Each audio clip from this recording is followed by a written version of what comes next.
tengan todos ustedes. Espero que se encuentren muy bien, que estén teniendo un excelente día. Les recuerdo, soy la psicóloga Paula Barrios. El día de hoy vamos a abordar la cápsula número 7. Ya estoy compartiéndole las diapositivas.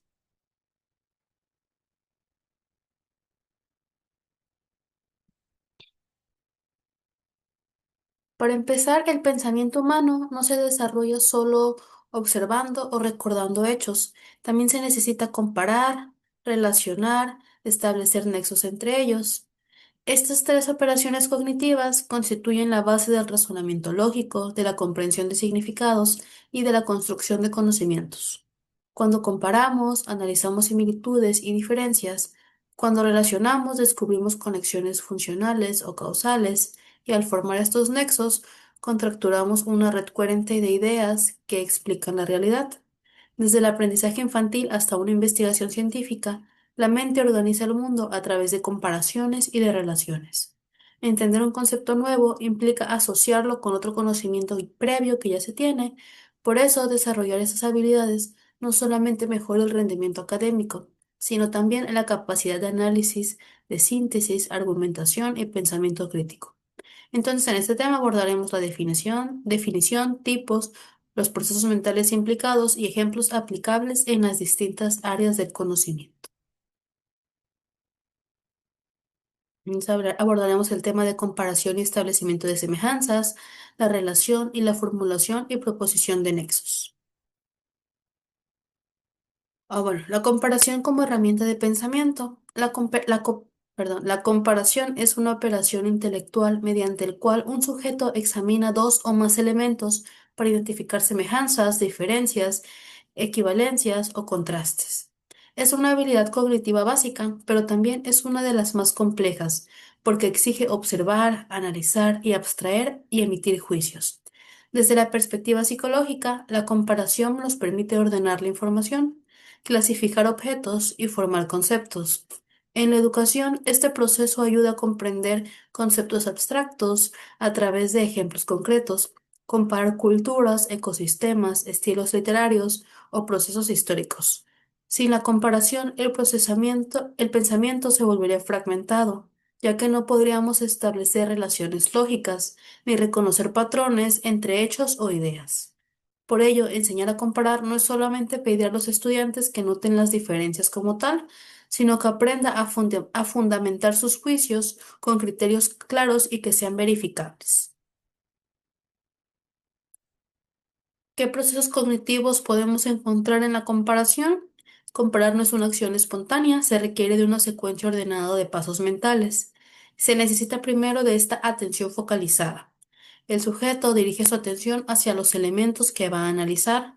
Debe de haber esta observación. Tiene que haber esta identificación. Reconoce qué rasgos, propiedades o características son relevantes. Hay una codificación. Convierte las observaciones en representaciones mentales, palabras, imágenes, símbolos, para posteriormente llevar a cabo el proceso de análisis, donde se van a examinar cada una de las características y determinar cuáles son las similitudes o cuáles son las diferencias que se encuentran entre sí. Posteriormente hay que hacer un juicio comparativo.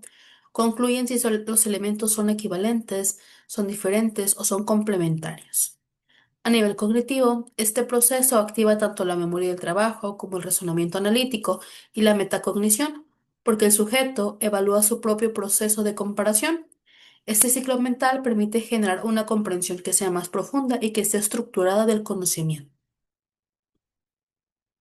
¿Cuáles son los criterios de la comparación y su importancia para el aprendizaje? Una comparación es válida solo si se realiza bajo ciertos criterios definidos, es decir, aspectos específicos que se toman como base para el análisis. ¿Cuáles son estos aspectos? Primero encontramos este aspecto físico perceptible, que es todo lo que podemos ver a simple vista: tamaño, color, forma, cantidad o textura. Posteriormente tenemos los criterios funcionales, que es el propósito, el uso o el modo de funcionamiento que se tiene, lo que se está observando. Estructurales, la composición, partes o la configuración interna. Criterios causales, que reflejan la relación de origen o de consecuencia. Y valorativos, que es la eficacia, la importancia o la relevancia que tenga. Elegir los criterios adecuados evita que haya comparaciones confusas o que sean superficiales. En la educación, enseñar a establecer criterios ayuda al estudiante a pensar con precisión, a desarrollar este razonamiento lógico y de esta forma poder construir conceptos que sean fundamentados. Una comparación sin criterio es solo una descripción vaga. Con criterio se convierte en una herramienta de análisis intelectual. ¿Cuál es el establecimiento de semejanzas? Primero, hay que detectar semejanzas, es reconocer cuáles son los elementos comunes que se tiene entre dos o más objetos, situaciones, ideas, pensamientos, imágenes, etc. Este proceso permite abstraer estas propiedades generales que luego sirven para formar conceptos. Por ejemplo, al notar que un perro, un gato, un león tienen pelo, dientes y crías vivas, el cerebro abstrae la categoría de mamíferos. Así, las semejanzas son el punto de partida de la generalización y de esta formación de categorías mentales. En la escuela, fomentar la búsqueda de semejanzas favorece el desarrollo de pensamiento analógico, porque el estudiante empieza a trasladar aprendizajes de un contexto a otro. Detectar semejanzas no significa entonces ignorar por completo las diferencias, sino se trata de identificar estos patrones comunes dentro de la diversidad que se tiene, lo cual es esencial para la comprensión científica y la comprensión filosófica del mundo. En el establecimiento de las diferencias, la comparación no se limita a encontrar nada más las similitudes, lo común, sino también busca distinguir lo que varía o lo que va cambiando dependiendo de lo que se está investigando. Diferenciar permite definir con claridad los límites de un concepto y de esta forma se busca evitar que haya confusiones. Por ejemplo, diferenciar entre masa y peso, entre democracia y república, aclara el significado y evita que haya o que se cometan estos errores conceptuales. El análisis de diferencias también nos permite que haya o que se desarrolle este pensamiento crítico, porque el sujeto aprende a valorar la singularidad de cada fenómeno. En el aula, esta habilidad puede ejercitarse con ejercicios de contraste, como comparar personajes, métodos científicos o sistemas políticos. Detectar diferencias con argumentos objetivos fortalece entonces la capacidad de razonamiento y esta precisión conceptual. La relación como proceso mental superior. La relación es una operación cognitiva que permite conectar elementos, hechos o ideas entre sí, mostrando cómo influye o cómo depende una de la otra. No basta con observar dos cosas que están coexistiendo, sino implica relacionar, establecer estos vínculos lógicos o vínculos causales. ¿Cuáles son las diferencias entre los tipos de relación? Pues están la relación causal, funcional, de secuencia temporal, de oposición o contraste y de semejanza o analogía. La causal es cuando un hecho produce otro. Por ejemplo, la lluvia, que es lo que produce que haya un suelo mojado. La funcional, cuando dos elementos cooperan o cumplen con papeles complementarios. La secuencia de secuencia temporal, cuando un evento sucede antes o después de otro. De oposición o de contraste, cuando se comparan ideas opuestas, bien o mal, día, noche. De semejanza o analogía, cuando se comparte una estructura o principio. Desarrollar la habilidad de relacionar ayuda a comprender la complejidad de los fenómenos y a pensar en términos de sistema, no de hechos aislados. ¿Cuáles son los procesos mentales implicados en esto? Pues está la memoria de trabajo, mantener simultáneamente varios elementos mentales.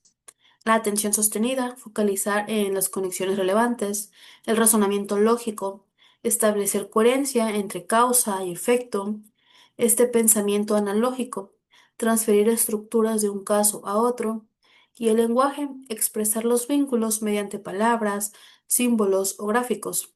En la práctica educativa, fomentar relaciones permite que los estudiantes entiendan más allá de lo superficial integrando conocimientos de distintas materias. Por ejemplo, comprender la relación entre el ciclo del agua, entre el clima y la agricultura implica que haya este pensamiento sistemático y que haya una comprensión interdisciplinaria. La formulación y la proposición de nexos. Bueno, un nexo es una conexión lógica, semántica o estructural que une ideas dentro de un discurso o razonamiento. Formular nexos significa expresar de manera clara, de manera coherente, las relaciones que existen entre elementos o ideas. En el lenguaje, los nexos se manifiestan mediante palabras o estructuras entre el por qué, aunque, por lo tanto, en cambio, pero en el pensamiento equivalen a relaciones mentales que articulan el sentido. La proposición de nexos permite transformar la información en conocimientos porque da coherencia y continuidad al discurso que se está dando. Sin nexos, entonces, los datos permanecen aislados. Con ello se integran una red lógica y significativa. ¿Cuáles son los tipos de nexos que encontramos y cuáles son sus funciones? Primero están los nexos causales, que expresan, como lo dice el nombre, causa o motivo o consecuencia, y en este encontramos ejemplos como por qué, debido a o por lo tanto. Consecutivos son los que nos indican un resultado, como pueden ser entonces, así que o de modo que. Adversativos muestran el contraste, que el más común es el pero, el sin embargo o aunque. Comparativos establecen semejanzas o diferencias, como puede ser como, tal cual, más que. Los condicionales pues expresan esta posibilidad o dependencia, como puede ser sí, en caso de. Los temporales ordenan hechos, cuando, mientras, antes de que o después de. Comprender y usar nexos correctamente permite desarrollar argumentos sólidos, textos coherentes y explicaciones claras. En el pensamiento, los nexos son equivalentes a estructuras lógicas que conectan estas premisas con las conclusiones. ¿Cuál es la importancia de los nexos? Pues los nexos no solamente conectan oraciones, sino ideas complejas dentro del razonamiento. Son la evidencia lingüística del proceso de coherencia mental, ya que nos muestran cómo se relacionan las causas, razones y las consecuencias. En el pensamiento crítico, formular nexos es esencial para demostrar relaciones entre hechos, justificar conclusiones y evitar de esta forma que haya contradicciones.